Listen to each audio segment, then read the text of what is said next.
mwaka wa 2012. 60-year-old Nahiman Herma has been working as a tour guide for 5 years now.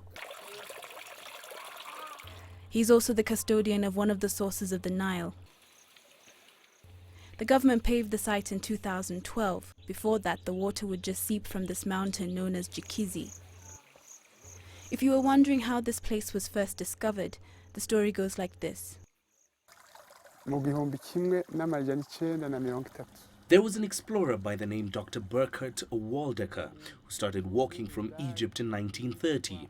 He walked along the Nile for about a total of 6,700 kilometers through Ethiopia, Kenya, Uganda, Rwanda, and finally, after 4 years, came here. He noticed those 2 trees up there and found that this was the furthest source of the Nile River. Nahiman takes pride in his job. He says this is how he can teach others about a part of Burundi's rich history. But at the same time, he can learn from those who come here. But in the past year, he hasn't received that many tourists. Before the crisis in 2015, I would get about 100 tourists in a month. People from all over the world, but no one comes anymore. I think it was because of what happened in Bujumbura. Our interview is interrupted by a wedding party, just some of the few people who come here. The Burundi government hopes to rehabilitate this site, which is the southernmost source of the Nile, in a hope to attract more tourists. It's a small place, but for the people who live around here, it means so much. Nahiman takes us to the pyramid built by explorer Kathryn Omwandho at the top of the Jikizi mountain, about 2,100 kilometers above sea level. As proof that this is the real source of the Nile, the explorer built this pyramid by himself.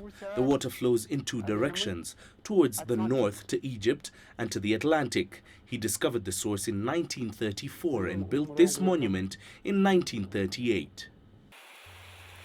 Downstream, the water is still as clear. This is one of the rivers that feed into the White Nile, one of the 2 tributaries of the Nile River. The other is the Blue Nile that is found in Ethiopia. Burundi's source of the Nile is a representation of the many tourist sites the country has to offer, but little is known about these 127 sites, at least not as well as those found in other East African countries like Kenya and Uganda. It is really undiscovered because the marketing of the destination is not well done, and people from Burundi are not sensitized to speak well on their country. In 2015, Burundi experienced a political impasse when the president opted to run for a 3rd term. But according to some industry stakeholders, that's not when Burundi's trouble in the tourism sector began.